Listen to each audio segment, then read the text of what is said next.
Je crois que je suis déjà en train d'enregistrer là. Bon, bonjour tout le monde. La raison pour laquelle je viens faire une autre vidéo aujourd'hui, c'est pour parler des images atroces, des vidéos atroces qui circulent dans les réseaux sociaux depuis un certain temps. Et c'est choquant, ça fait mal de voir comment un être humain est traité de la sorte au XXIe siècle, en 2017. C'est vraiment triste. Mais je suis un peu choquée parce que j'ai l'impression qu'on ne veut toujours rien comprendre et on est toujours prêt à blâmer les autres, blâmer autrui, ne pas prendre nos responsabilités. La question qu'on devrait se poser, comment se fait-il que nos frères soient en Libye pour être vendus? Comment ils en sont arrivés là? Et je vous dis, ce n'est pas le biais de leurs propres frères qui parviennent à aller là-bas, qui leur promettent de monts et merveilles, qui leur disent que non, vous allez arriver là-bas, même s'ils ont entendu au préalable que pour les autres ne sont pas bien passés, mais je suis sûre que plein de gens sont prêts à vendre même leur mère pour traverser à l'Occident. Et ce qui est trop triste dans cette histoire, c'est que des milliers de personnes qui traversent par des réseaux très dangereux, n'ont jamais même pris la peine d'aller vraiment demander un visa. Dans nos pays africains, on a toujours mystifié cette histoire de visa, de telle sorte que les gens pensent que pour avoir un visa, c'est quelque chose, soit de la chance, quelque chose de je sais pas, mystérieux. Et parce qu'on les mystifie, que les gens ne partent pas demander les visas normalement comme ça se doit, et prennent des circuits qui sont peu conventionnels. Et on arrive à ce résultat. Mais ça n'est même pas le problème. Le problème, c'est que nous, les Africains, on a un problème terrible. C'est nous-mêmes qui vendons nos frères. Et puis, faisons semblant, quand des situations, des vidéos comme ça apparaissent, et que nous, on parvient aujourd'hui à voir certaines vidéos par le concours de ces mêmes blancs, parce que j'ai vu une image qui venait de CNN. Donc, ça veut dire qu'ils ont délégué quelqu'un en Libye pour aller faire un reportage sur la situation. Comment nos frères arrivent en Libye? Moi, j'ai vu des vidéos sur YouTube où au Nigeria, nos propres frères avaient organisé des agences, comme des appels de recrutement, des jeunes filles pour aller les vendre dans les pays des Blancs et consorts pour de l'argent. Je ne sais pas pourquoi nous, les Africains, on pense toujours à faire des business qui vont tuer nous-mêmes, parce que c'est ce qui se passe. On se déshumanise. En faisant du mal à notre frère, on se fait du mal à nous-mêmes. Je me rappelle encore avoir vu une vidéo il y a quelques années où nos propres frères qui vivent dans les pays en Afrique et qui travaillent dans les hôtels, qui sont dans les villes où il y a les plages. Évidemment, vous savez que les étrangers aiment bien venir faire du tourisme dans ce genre. Mais j'ai vu des vidéos où des messieurs de 60 ans, nos frères africains, proposent aux messieurs de 60 ans, 70 ans, leurs filles, leurs petites filles, leurs petites sœurs de 11 ans à 16 ans, et pour de l'argent. Ce pas des gens qui n'ont pas d'emploi, c'est des gens qui ont des emplois dans des hôtels et qui font de ça leur business. Vous-même posez-vous la question. Quand vous dites que... Je pense que l'esclavage physique est autre chose, mais l'esclavage moral, mental, est la chose la plus destructive qu'il puisse avoir. Parce qu'on est détruit au plus profond de notre être. Je vois ces petites filles, où il y en a même que leur propre mère envoie pour aller chercher des hommes de 60 ans et coucher avec pour chercher de l'argent. C'est bien beau, tout le monde aspire à la richesse, tout le monde aspire au bien-être, mais au dépend de notre âme, au dépend de l'essence de l'éducation, même de l'être. Qu'une maman envoie sa fille de 14 ans coucher avec un monsieur de 50, 60 ans, 45 ans, même 30 ans, je n'arrive pas à expliquer ça. Mais on a maintenant le monopole de la plainte. Il faut toujours se plaindre. Il faut toujours inverser l'autre. Il faut toujours dire que c'est la faute de l'autre. Pourquoi est-ce qu'ils ont fait ceci? Nous, on ne prend jamais la responsabilité sur les choses et les actes que nous on pose. Il faut que chacun de nous aille devant son miroir parce que c'est la seule vérité qu'on a. Parce qu'il est bien beau de venir à la télé, de venir dans les réseaux sociaux et se plaindre, de faire des marches, mais que chacun aille dans sa maison, aille dans son miroir et se regarde en face et se poser la question de savoir si en son âme et conscience, vis-à-vis de son frère, est-ce que chaque jour, ou même souvent, il pose des actes qui vont aider son frère à avancer. Il faut qu'on se dise la vérité. Il faut qu'on apprenne à commencer à se dire la vérité, d'où part le problème. C'est un peu, je vais prendre une analogie très simple. C'est comme quand tu as un abcès. Quand tu couvres l'abcès te ronge de l'intérieur, ça finit par devenir une gangrène. La gangrène de l'Afrique, c'est la mentalité. La gangrène de l'Afrique, c'est que l'imitation, l'égoïsme, la jalousie, la méchanceté, c'est ça qui est en train de pourrir l'Afrique. Avoir l'argent à tout prix, au dépend de vendre ses propres frères, au dépend de crucifier ses propres frères. C'est bien beau d'aller dans les réseaux sociaux, se plaindre, envoyer les messages, des vidéos à tout le monde. Il faut qu'on fasse un éveil de conscience. Mais ce n'est pas ça. L'éveil de conscience doit commencer par nous-mêmes. On va crier. Les gens sont en train de marcher, je crois, à Paris, devant l'ambassade de Libye, pour dire quoi? Pour déplorer. Ce n'est pas ça. Commençons à déplorer nos propres mentalités dans nos propres pays. On va dire que les présidents ne font pas le problème, ça doit suivre l'exemple. Mais il y a des petites choses que si on fait tous les jours, petit à petit, les choses peuvent changer. L'Europe n'a pas été conçue en un jour. Rome n'a pas été conçue en un jour. C'est des choses, des disciplines que les gens se sont fait jour après jour, qui ont amené les pays où nous, on a envie à devenir ce qu'ils sont devenus. Je prends par exemple le cas de mon pays. Quand je vais au Cameroun, il y a les feux de signalisation, mais personne ne veut respecter. Je prends encore une autre analogie. Si on vous donne une chambre et que vous n'arrivez pas à balayer cette chambre, est-ce que quelqu'un va vous donner un château ou même une maison? C'est aussi simple que ça. Les gens disent qu'il n'y a pas de feu de signalisation partout. Là n'est pas la question. La question c'est que le seul qu'il y a déjà, est-ce que vous l'avez respecté? Quand tu respectes une chose, on peut te faire confiance avec une deuxième chose. Mais si tu ne peux même pas respecter une seule chose, comment est-ce qu'on va te faire confiance avec beaucoup de choses? Arrêtons de nous mentir tous les jours. Il est temps qu'on change si on veut que les choses avancent.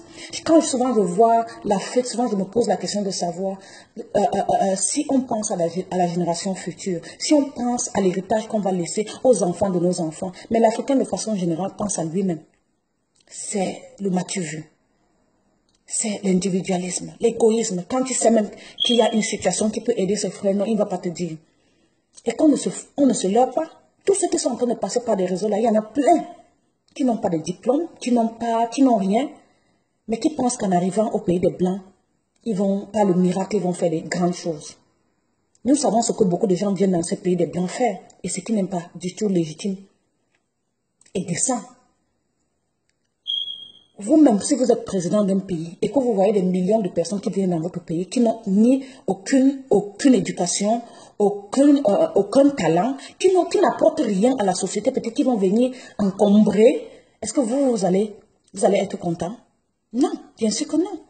Quand tu veux que quelqu'un soit dans ton équipe, tu veux que ce soit quelqu'un qui va t'apporter un plus, quelqu'un qui va apporter de la valeur dans ce que tu fais, la valeur de ce que tu contribues. C'est pour ça que ceux qui sont ici et qui sont dans les pays d'Europe, qui ont de la valeur, quelles que soient les circonstances, ils vont trouver quelque chose à faire. Mais d'autres qui ne trouvent pas à faire, ils vont évidemment faire des choses qui ne sont pas correctes pour s'en sortir.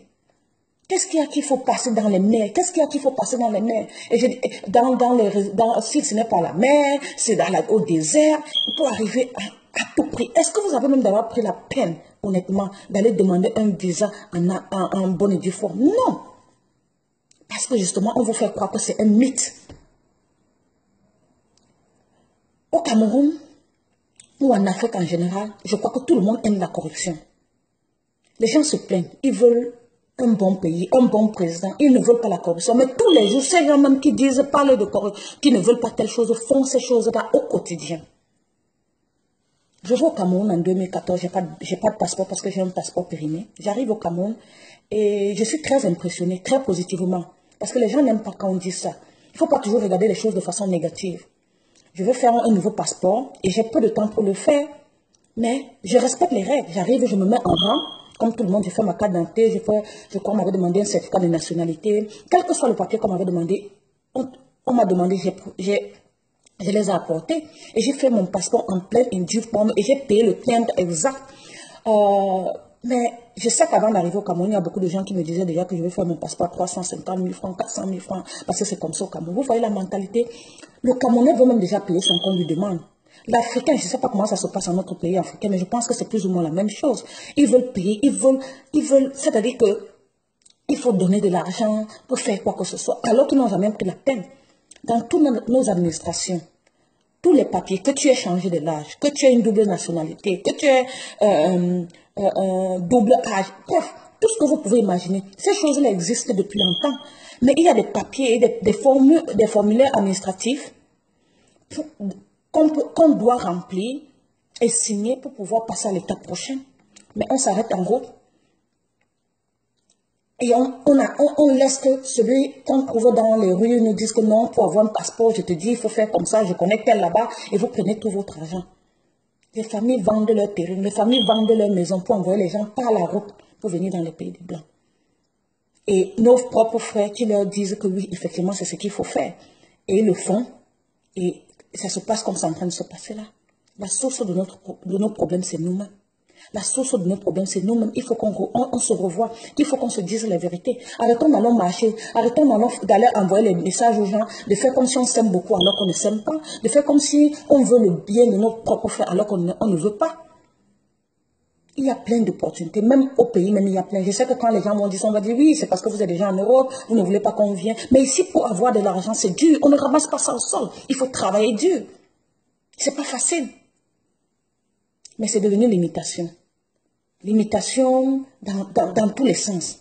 L'autre a fait, il faut que je fasse. On n'est pas pareil. L'un peut avoir le talent pour être un mécanicien, l'autre a le talent pour être un maçon. Et c'est toujours des métiers qui ont de la valeur, qu'il faut qu'on apprenne à valoriser, qu'il faut qu'on apprenne à donner à César ce qui est à César. Tout le monde va avoir un master, tout le monde va avoir un PhD, tout le monde va avoir, je ne sais pas trop quoi, master 2 et master 3. Et quand tu causes avec eux, ils n'ont même pas de substance. Ça sert à quoi d'avoir des diplômes et qu'on n'a pas de substance? Pourquoi on veut se voiler la face? Pourquoi on veut... Aujourd'hui, c'est devenu terrible. Arrêtons d'indexer les autres. Oui, ça fait mal de voir ces images. Oui, ça fait mal de voir comment nous sommes torturés. Mais la torture psychologique est même plus grave. Ici, tous nos frères qui traversent là, quand ils arrivent ici, ils deviennent encore plus esclaves. Parce que je ne sais pas ce qui se passe avec dans la tête du noir qui pense toujours que le blanc est mieux que lui. Je peux vous oublier une chose.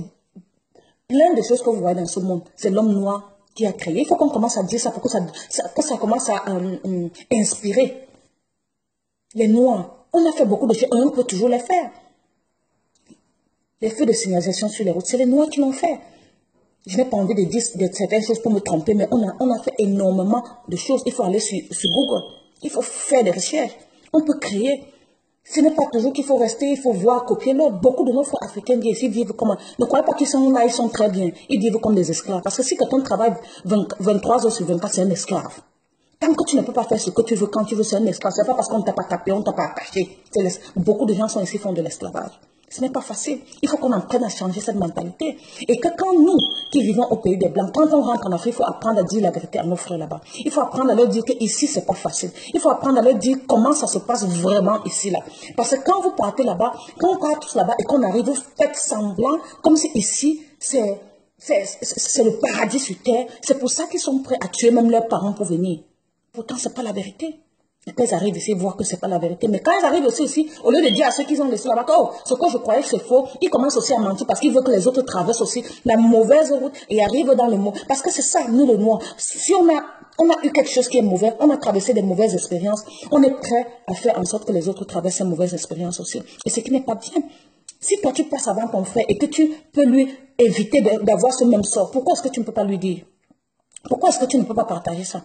Honnêtement, je suis choquée. Je suis triste de ce que chacun ne veut pas se regarder dans le miroir, de ce que chacun veut toujours investir. Nos grands journalistes, nos grands hommes du pays qui passent souvent le temps à faire des reportages et des trucs quand il s'agit des autres choses, je ne les vois pas quand il s'agit des situations comme ça. Mais je ne les vois pas faire parce que beaucoup de gens s'assoient dans les bars. Ils vont critiquer le gouvernement. Est-ce qu'on peut laisser la politique aller à la politique et faire des petites choses qui, au quotidien, petit à petit, peuvent apporter améliorer la vie de nos frères en Afrique? On le peut. On le peut, si on le veut. Mais non, on est jaloux. On est jaloux, on est hypocrite, on est égoïste, on est égocentrique. Tout ça, c'est nous. Et puis après, quand un problème se pose, on se met à marcher, on se met à crier, on se dit, oh, on a fait ceci, les blancs, on fait ceci, les blancs, pourquoi le noir, pourquoi le noir? Le noir, c'est son propre problème. Il faut que le noir apprenne à changer. Il faut que le noir change sa mentalité. Le blanc n'est pas toujours ami du blanc, hein, mais quand il faut faire quelque chose pour la communauté du blanc, il est prêt à se mettre ensemble. Il est prêt à se mettre ensemble. Je vais vous donner un autre exemple. Est-ce que vous savez que l'argent du juif tourne dans circule dans sa communauté 18 fois avant de sortir de sa communauté. L'argent du Chinois, 14 fois. L'argent des autres ennemis, plusieurs fois. Mais quand l'argent touche la main d'un noir, directement ça part dans une autre communauté. Il ne veut pas que son frère progresse. Il ne veut pas que son frère évolue. Il ne veut pas que son frère avance.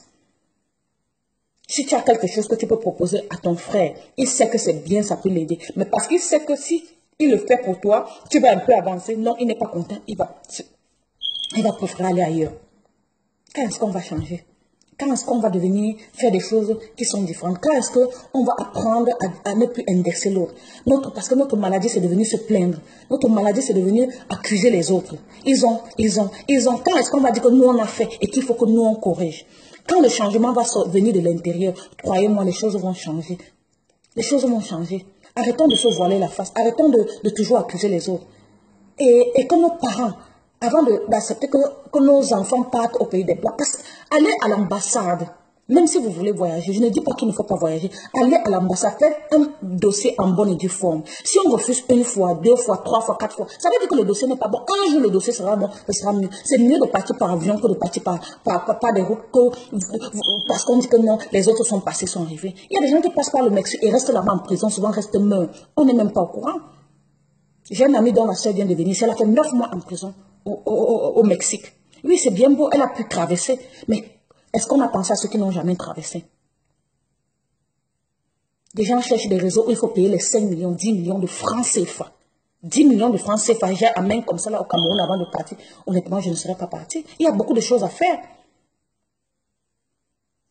Le pays qu'on envie ici, là, c'est parce qu'ils ont travaillé. C'est parce qu'ils travaillent. Ce n'est pas la paresse. C'est parce qu'ils font des choses pour que le pays avance. Mais nous, on ne fait pas pour qu'on avance. Et on vient ici contribuer à ça. Et ce qu'on ne fait pas dans notre propre pays, quand on est en Afrique, quand on est ici au pays des Blancs, on devient des esclaves. Les gens travaillent ici, je dis bien 23 heures sur 24. Il y en a même qui m'ont dit que si Dieu pouvait faire changer une journée en 32 heures. Vous vous rendez compte? Vous vous rendez compte? Mais si vous les mettez dans leur pays, pour travailler dans une administration ou dans un ils ne vont pas donner même 10% du potentiel qu'ils doivent donner. Mais quand ils disent ici, ils donnent 150%. Parce que s'ils donnaient même seulement 50% en Afrique, l'Afrique serait mieux. Elle serait mieux. Donc il est temps de réfléchir. Il est temps que chacun se pose des questions. Il est temps qu'on se regroupe en communauté, oublions la politique et faire des choses de façon, de point de vue social. Il y a des petites choses qu'on peut faire qui peuvent améliorer notre société et qui peuvent améliorer les gens de chez nous. Donc vraiment, je tenais à faire cette vidéo. Je sais que c'est à l'encontre de tout ce que tout le monde envoie ces jours-ci, mais il faut se dire la vérité. Moi, je ne veux pas courir derrière tout le monde et dire ce que les autres disent parce que ça fait plaisir aux gens de se voiler la face. Moi, je ne me voile pas la face. Arrêtons, c'est nous le problème. C'est à cause de nous qu'on frappe nos frères là-bas en Libye. C'est à cause de nous qui sont torturés. Et c'est à cause de nous que nous, on nous manque du respect dans le monde. Il est temps qu'on apprenne à se respecter, comme ça on va se faire respecter. Cela dit, vraiment un bon entendeur, salut. Il est temps qu'on change. Merci.